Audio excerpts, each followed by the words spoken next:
Assalamualaikum semua, welcome to Carol Series. Kepada yang baru sampai ke channel Carol Series, jangan lupa untuk tekan butang subscribe di bawah dan juga tanda like sebagai tanda sokongan kepada channel Carol Series. Alright, pada hari ini kita membawakan sebuah video yang sangat special, yang di mana kita membawa salah seorang YouTuber yang famous yang bernama Zakiris ataupun dikenali sebagai Abang Is. Assalamualaikum. Waalaikumsalam. Terima kasih saudara Carol kerana sudi mengundang saya ke dalam rancangan ini. Memang duduk dekat Kota Tinggi ataupun? Tak ada, saya punya orang rumah di Kota Tinggi. Oh, jadi dekat sini rumah awak, dekat orang rumah dekat dekat Kota Tinggi. Okey, faham. Saya punya kampung dekat Pontian. Oh, kamu Pontian? Air Baloi. Air Baloi. Jalan saya selalu lalu dekat situ. Nak pergi ke Senggarang. Okey, saya lebih kepada Sanglang kalau tahu. Sanglang. Sebelum Benut. Dia Air Baloi, Sanglang, Benut. Di kawasan Sanglang sana. Oh, dekat area kampung api-api ada kampung api-api situ Sanglang lah. Dia Sanglang kan? Oh, okey. So, dalam video kali ini kita nak ceritakan bukan kita lah, Abang Is. Dia nak ceritakan kisah seram berkenaan dengan pengalaman beliau ataupun pengalaman saya bersama kawan saya bernama Makno.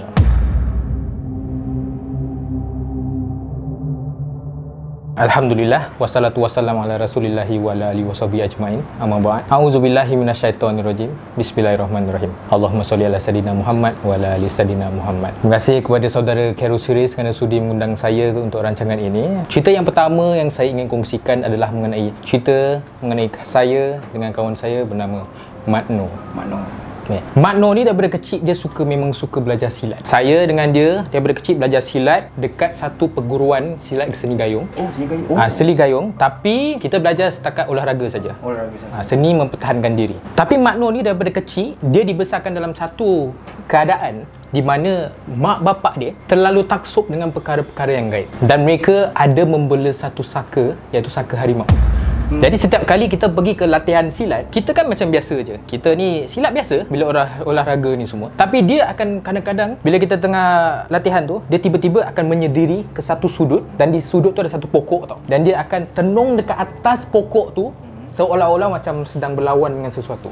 Jadi bila saya sedang olahraga, berlatih, saya tanya guru saya lah, "Guru, itu Makno tengah buat apa?"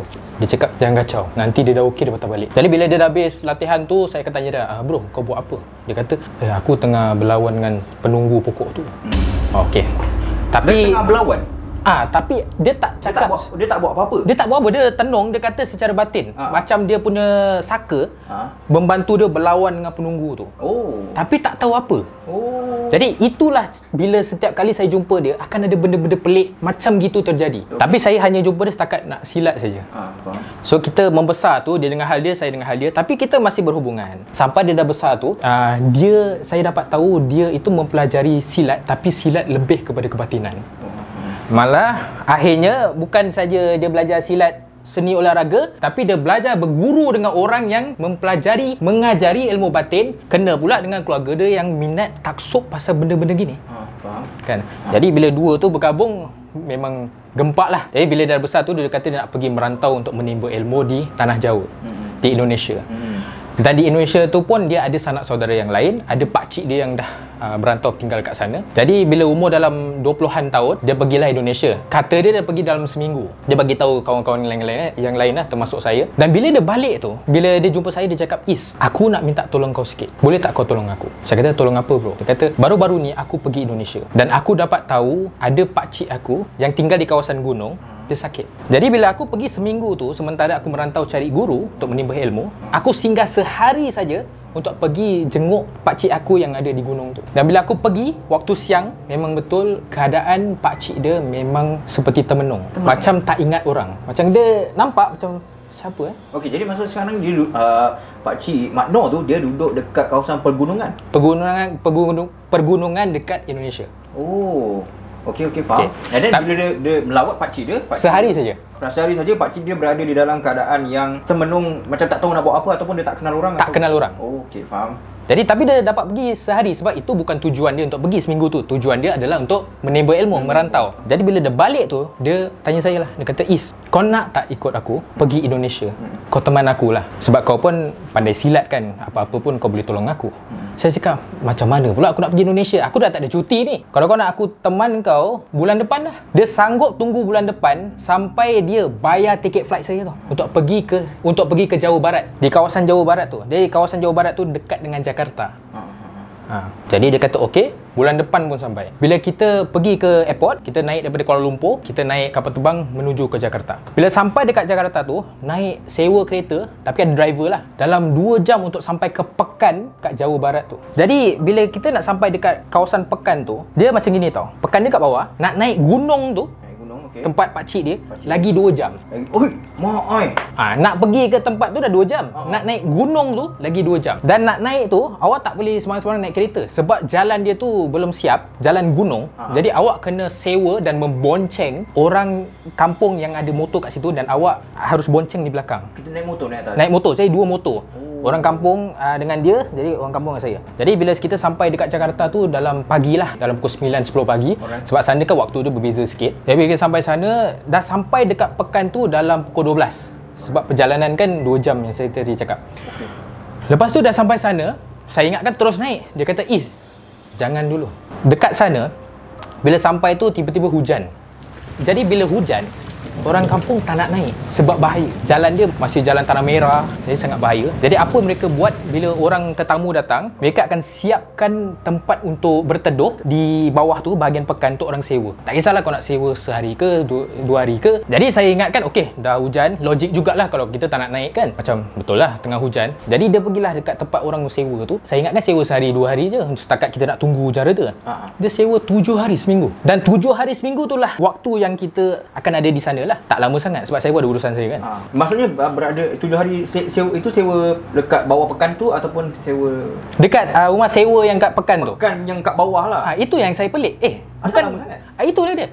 Itu yang saya pelik macam bukankah kita nak pergi ke rumah pakcik kau? Kan bagus kita tinggal kat rumah pakcik kau.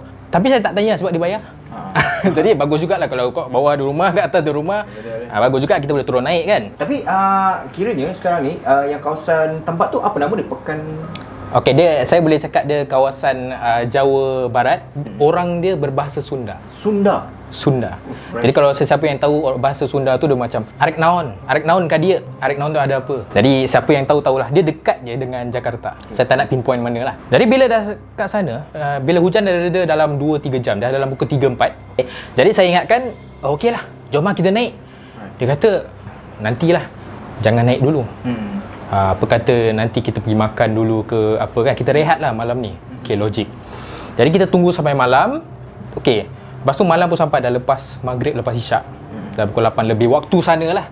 Jadi bila dah sampai sana, kita kata dia kata, okey Is, jom kita pergi kat Pekan ni, jom kita cari makan. Bila saya keluar daripada bilik sewa tu, kan depan tu kan dia Pekan. Jadi yang saya perhatikan, warung pertama tu kedai makan, warung kedua tu kedai handphone, warung ketiga tu kedai perabot, tapi kedai yang keempat tu daripada jauh macam kedai jual barang-barang antik. Jadi bila saya keluar daripada kedai jadi bila saya keluar daripada tempat sewa tu kan, saya ingatkan terus menuju ke tempat pertama tu, warung makan tu sebab kita kan dah lapar. Jadi bila kita menyeberang tu, saya menuju ke warung pertama tu, tempat makan tu. Tiba-tiba Mak Nur cakap, "Is, kau jangan pergi sana. Pergi ke tempat orang jual barang antik tadi. Nombor 4. Nombor 4 tadi. Kedai nombor 4. Jadi bila kita pergi sana, makin kita dekat, dia sebenarnya bukan macam barang antik tau. Saya mula masuk ke kedai tu dan nampak itu banyak menjual barang-barang ilmu hitam. Ilmu hitam, ada kemenyan, ada barang sihir, ada bunga-bunga dan ada alat-alat. Siapa yang tahu, alat untuk menyihir pun ada. Yang voodoo tu pun ada lah. Voodoo pun ada. Jadi bayangkan, ni kedai makan, ni kedai perabot, ni kedai handphone, kedai orang jual ilmu hitam. Boleh dia open macam itu? Open. Tapi dia macam sembunyikan dengan alasan barang antik. Oh, kira macam budaya. Jadi dia sembunyikan dengan ini kami jual barang-barang budaya. Tapi yang tahulah kau siapa kau nak bohong. Macam gitulah contoh. Kan? Jadi kita masuk, saya pun dah heran tau macam kau nak masuk kedai ni untuk apa? Dia kata, aku perlukan barang untuk tingkatkan lagi ilmu aku. Kau nak buat apa? Nanti dah habis, nanti aku bilang kau.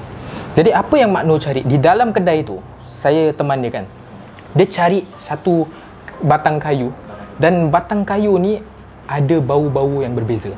Jadi bila dia masuk dekat kaunter tu kat depan, macam tahu-tahu je ada batang kayu kat situ. Jadi pelan-pelan Mak Nur pun ambil batang kayu, dia bau. Dia geleng kepala. Dia ambil lagi yang lain, macam seolah-olah dia mencari batang kayu tu. Tiba-tiba owner kedai tu sampailah dan diri kat kaunter tu, dan dia tegur lah. Tapi Mak Nur macam terlalu kusyuk, dia ambil lagi batang kayu tu. Bila kena bau yang sesuai dengan dia, dia menurut. Macam gini. Macam benda tu masuk lah. Sebab kita perlu ingat, dia kan ada sejarah, ada saka harimau. Jadi sesuai lah. Ini batang kayu yang sesuai bau yang dia perlukan. Jadi orang kedai tu pun tanya, okey, minta maaf. Dia punya bauan tu awak ada bau? Ada. Bau dia bau macam mana? Dia kayu kan? Ada kayu. Dia macam kayu koka ke apa? Kayu. Okey, awak tahu setiap kayu kan ada bau-bau kan. Ini tak tahu apa benda lah. Tapi sebab dia bukan kayu-kayu macam pokok gaharu ke apa yang kita biasa bau tau. Ini barang-barang ilmu hitam tu, barang-barang sihir. Jadi awak tanya saya pun saya tak tahu apa benda. Dia punya saiz dia macam mana? Dia batang kayu. Okey, dia sebenarnya kayu besar lah. Tapi dia waktu dia jual tu jual macam gini-gini je. Macam gini. Tapi batang-batang kayu. Okey, faham. Jadi apa dia buat? Jadi biasanya batang kayu tu akan dibakar atas kemenyan tu, ada asap. Jadi asap tu keluar, dia akan bau asap tu. Jadi batang kayu tu dengan kemenyan mereka bakar. Jadi keluar asap kan? Asap tu mereka bau. Kiranya bukan bau asli daripada kayu tu. Bukan. Okey. Bila dia bakar tu. Tapi waktu tu saya tak tahu. Dan bau setiap kayu tu berlainan Berlainan. Tapi bila dah lama sangat, dah macam bercampur aduk, kita pun pening lah. Iyalah, dah macam dari India kan. Tahu sendiri. Orang kedai tu pun cakap, okey, dia macam dah faham yang Mak Nur ni sedang kena rasuk lah. Sebab dia benda jalan, dia tutup mata macam ni. Macam gitu. Tapi orang kedai tu macam dah biasa. Jadi dia tanya, okey, barang apa yang awak perlukan? Mak Nur dengan saka rimau tu macam, aku perlukan ni. Saya tak, dalam keadaan tutup mata? Tutup mata. Dia tunjuk tau, ni. Tapi dalam keadaan tutup mata, dia macam seolah-olah tahu mana benda tu. Jadi, okey, kemenyan ni, bunga sikit ni, yang saya pun tak tahu. Dan dia kata, okey, pokok ni, batang ni. Dan orang tukang kedai tu pun, okeylah, bungkus lah. Bila orang kedai tu bungkus, dia cakap lah, jadi yang awak perlukan adalah batang kayu sekian-sekian. Dia sebutkan nama tu. Tapi bila dia sebutkan nama tu, tiba-tiba Mak Nur cakap, itu bukan nama dia. Ini bukan nama asli dia. Macam dia berdebat yang macam, apa yang kau cakap nama asli pokok ni, bukan pokok tu. Lepas tu mereka dekat situ dah macam berdebat macam, apa nama sebenar pokok tu. Dan saya macam kat sebelah tu macam, alamak, yang satu dah kena rasuk, yang satu macam tak puas hati. Lepas tu yang dia punya tempat kedai tu macam dah menurun juga. Dah macam ada dua orang menurun depan saya. Macam mereka berdebat pasal nama asli pokok tu. Bagi saya macam mungkin istilah dia berbeza lah. Mungkin kat Malaysia kayu tu nama lain, mungkin kat situ lain kan. Bergaduh pula tu kan. Bergaduh pula jin dengan jin kat situ. Dah lah kena rasuk dua-dua. Alamak. Okey, tak apalah. Tapi orang kedai tu macam dah pengalaman. Jadi dia leraikan, dia damaikan keadaan. Dia kata tak apa. Awak betul. Belilah. Bila keluar daripada situ, baru saya tengok dia macam dah okey, dah jadi Mak Nur sendiri. Baru kita menuju ke kedai makan. Dia cakap, jom kita pergi kedai makan. Wah, kali ni gembira lah. Dia dah dapat apa yang perlukan kan. Tapi saya tak tanya dulu. Sebab tujuan kita kan nak makan. Jadi kita dah makan, dah habis dalam 1 jam lebih gitu. Kita balik ke bilik sewa kita. Dekat dalam bilik tu, baru saya tanya dia, bro, kau tadi tu beli apa? Untuk apa? Dia cakap, ini adalah lambang kekuatan saka aku.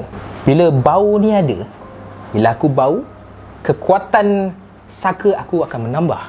Saya kata, untuk apa? Kau nak merawat ni apa? Apa guna dia?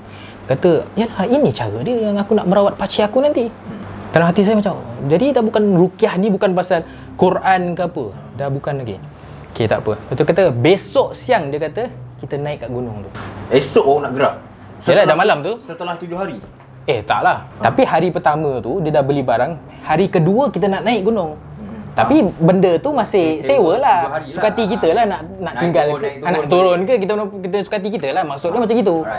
Okey, bukan 7 hari baru kita naik. Tak ada. Okey, so besoknya hari kedua, kita pun nak naik lah. Pagi kita bangun dalam pukul subuh. Lepas tu 8-9 kita gerak. Waktu dah tak hujan. Jadi kita sewa 2 motor dengan pemandu motor tu lah. dengan yang bawa motor tu. Jadi kita bonceng. Naik pun 2 jam. Nasib baik tak hujan. Dan bila dah naik tu, sampailah dekat atas gunung tu. Perumahan dekat atas gunung tu, dia macam satu rumah dekat sini. Lepas tu rumah dia berderet.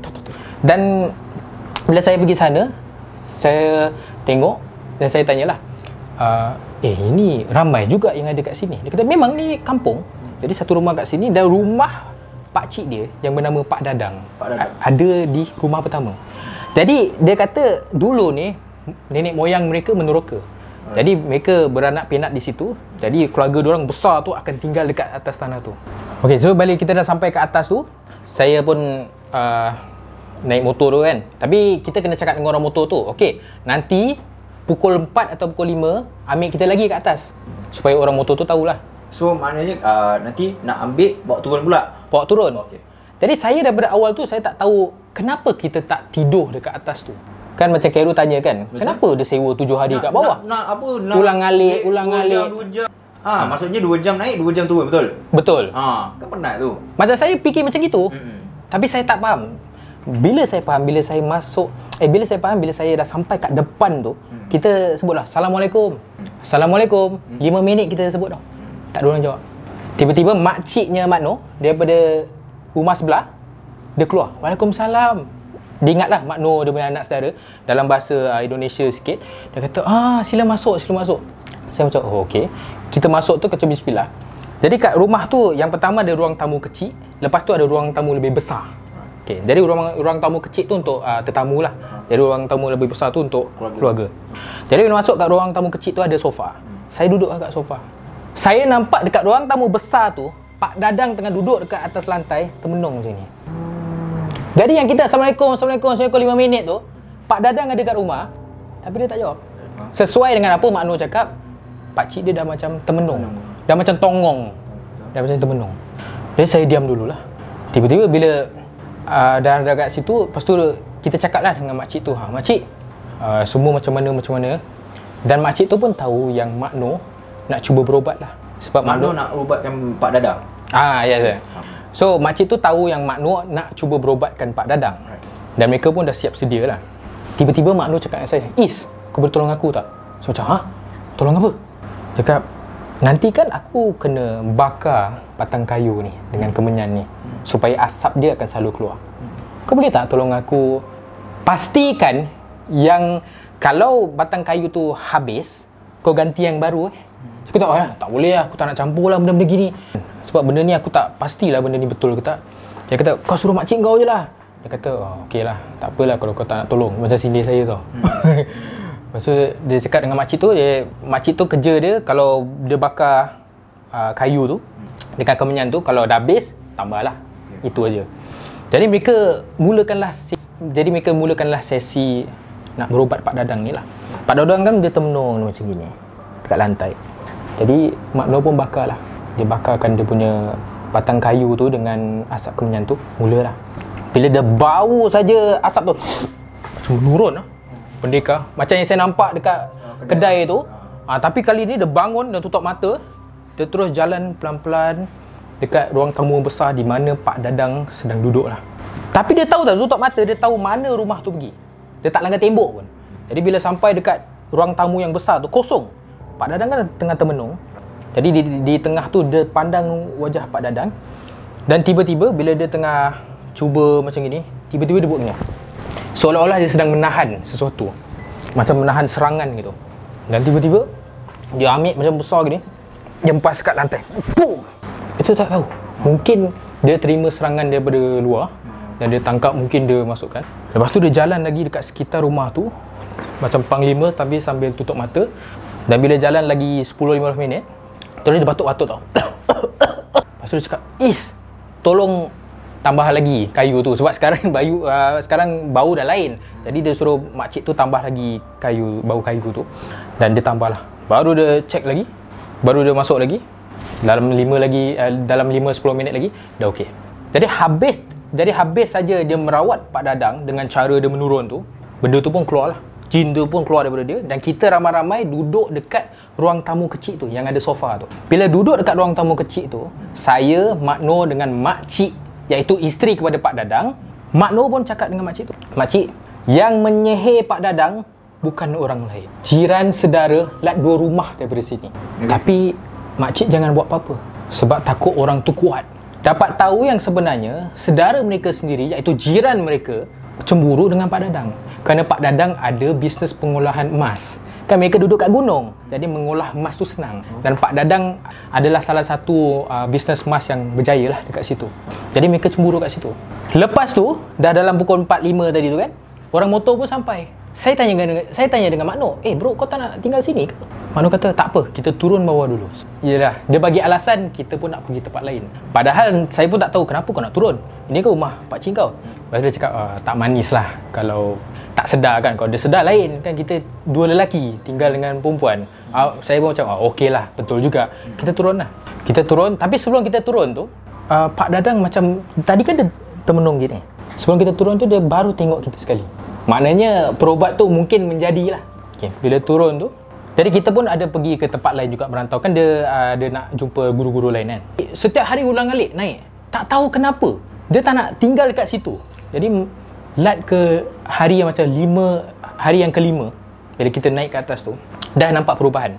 Pak Dadang ni bila kita masuk dia termenung, tapi dia dah mula kenal orang. Tapi yang herannya bila kita angkat keluar, macam saya angkat dia dengan Mak Noh angkat Pak Dadang keluar ke luar rumah, Pak Dadang macam fresh tau. Dia macam macam biasa. Cuma bila dia masuk rumah tu, baru dia macam termenung. Tapi dia boleh bercakap tak? Bila masuk rumah tu tak boleh. Bila keluar tu, korang boleh berinteraction dengan dia lah? Bila keluar tu macam biasa.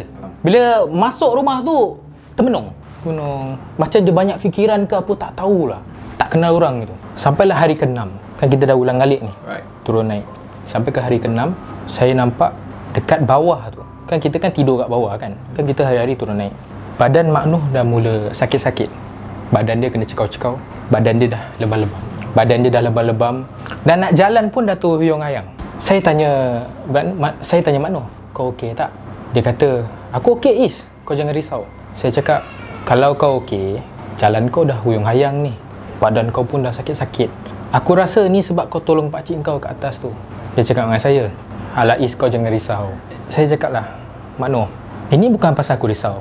Kau yang ngajak aku datang sini untuk teman kau kan. Aku rasa buat masa ni lebih baik kau berhenti tolong pakcik kau. Sebab aku rasa badan kau atau ilmu yang kau belajar ni mungkin dah tak kuat lah, dah kalah." Mulalah si Mak Noh ni dah mula macam tak terima, macam, "Asal kau tak percaya cakap aku Kau kenal aku dah lama apa? Aku kalau cakap aku boleh tu, aku boleh lah." Saya cakap, "Mak Noh, aku minta maaf kalau apa aku cakap mungkin singgungkan hati kau. Tapi berdasarkan keadaan kau, lebam-lebam, kena cekau, mimpi pun dah tak tentu arah, nak jalan pun aku yang teman. Bukan ke sesuai kalau kau berhenti dulu? Betul tak? Dan aku nasihatkan kau lah, lebih baik kau tinggalkan cara perubatan kau. Lebih baik kau berhenti. Sebab jelas-jelas cara kau berubat ni tak berhasil." Lepas tu dia makin tak terima. Dia cakap, "Alah Is, kau tak payah cakap banyak lah. Tanpa kau pun aku boleh pergi seorang lah." Dah makin sombong. Tapi bila saya dengar macam itu, saya pun dah peng jugalah. Macam gini lah Mak Noh. Kau ni dah makin sombong lah. Macam gini. Sebab kau dah makin sombong, apa kata kita buat satu perjanjian lah. Kalau aku menang, kau ikut cakap aku. Kalau kau menang, aku ikut cakap kau. Dia cakap, boleh lah. Dah tengah tua hayang itu pun boleh. Lepas tu dia cakap, macam gini. Kau keluarkan, saya cakap dengan dia, kau keluarkan semua ilmu yang kau belajar, semua saka yang kau ada, dan kau jentik tangan aku sekali je untuk bergoyang. Kalau tangan aku dapat bergoyang, kira aku kalah. Aku akan ikut kau, aku akan sokong kau pergi berobat. Tapi kalau dengan semua ilmu yang kau ada, semua jin khodam yang kau ada, tak boleh gerakkan tangan aku pun, kau ikut cakap aku dan kau berhenti. Macam boleh? Dia cakap, okey boleh. Sebab dia bangga kan, dia yakin dengan dia punya diri sendiri. Dengan ilmu dia, cakap okey, aku bagi kau 1 minit, 60 saat kita timer. Saya angkat tangan saya macam ni. Goyang kan? Dalam hati saya cuma cakap, Bismillah. Dia pun, Mak Noh pun dengan semua ajaran yang dia ada, dia pun macam gini. Lepas tu dia cuba tekan tau tangan saya macam berpeluh-peluh tau dia. Berpeluh-peluh. Dalam hati saya bagi Bismillah. 30 saat, 60 saat tak jalan. Tak ada kena cuit pun. Dan 60 saat dah habis, saya cakap tak apa. Kau kawan aku ni pasal aku tambah lagi 30 saat. Seminit 30 saat. Kau cuba gerakkan tangan aku dengan semua ilmu yang kau ada. Dia cuba berpeluh-peluh. Dia cuba tak boleh. Dah habis je timer, seminit 30 saat tu. Macam Mak Noh, sesuai dengan perjanjian kita, Kalau kau kalah, aku menang, kau ikut cakap aku kan. Kau berhenti buat apa yang kau buat ni, kau berhenti belajar ilmu yang kau belajar ni. Sebab dah jelas-jelas benda ni tak berhasil. Lepas kejadian tu, kan ni sehari sebelum kita balik. Besok ni kan kita balik. Dia langsung, dia dah tak nak cakap dengan saya tau. Dalam satu bilik tu, dekat pekan tu, apa-apa kita buat, makan ke apa, dia macam ni lah. Paisi lah. Tak tahu lah, macam ni. Tapi dia dengar cakap, dia jangan cakap awak apa tu? Besoknya kan kita nak balik. Jadi sepanjang tu, dia diam je lah. Dia diam. Jadi besoknya, kan kita nak balik ni. Kan ada orang, kita sewa kereta dengan driver. Kita kan hantar kita pergi Jakarta Airport. Dalam kereta pun senyap. Saya duduk sana, duduk sini, naik kapal terbang kat Jakarta, sampai ke Kuala Lumpur, Malaysia. Turun kan kita nak berpisah. Nak berpisah pun saya nak tengok lah, sebab dia kan jalan dah sakit-sakit kan. Jadi bila kita dekat arrival tu, dah sampai, saya cakap lah, bro, mana ni aku dah nak balik ni. Kau nak kita balik sama tak? Dia diam je, macam aku balik dulu Saya hulur lah, tangan saya nak salam. Dia macam ni lah, macam. Lepas tu dia jalan, dia tak patah balik. Itulah kali terakhir saya nampak muka dia. Sampai sekarang saya dah tak jumpa dia lagi.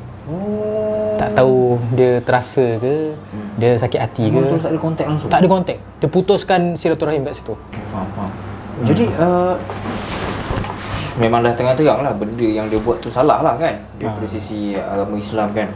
And then kat sini pun kita boleh nampak yang di mana dengan kuasa hanya kita membaca bismillah saja dekat dalam hati, benda tu dah boleh membantu kita dengan izin Allah lah. Dengan izin Allah. Dengan membantu kita untuk protect diri kita daripada benda yang macam tadi saka harimau lah, hadam dia, jin dia lah, apa benda semua tu kan.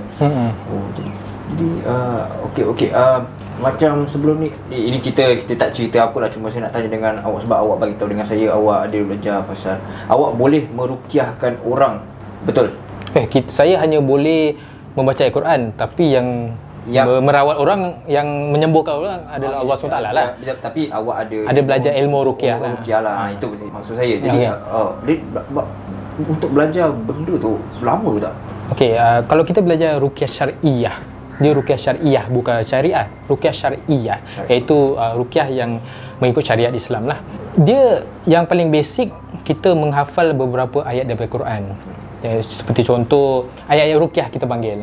Jadi bila kita hafal dan kita memahami maksud dia, jadi sesiapa pun kalau nak seribu daya tak nak seribu dalil lah. Kalau awak nak hafal ayat-ayat ruqyah itu daripada ayat Quran dan awak ingin memahami maksud dia, awak pun boleh ruqyah sesiapa. Jadi yang paling baik adalah ruqyah diri sendiri dan juga ahli keluarga lah.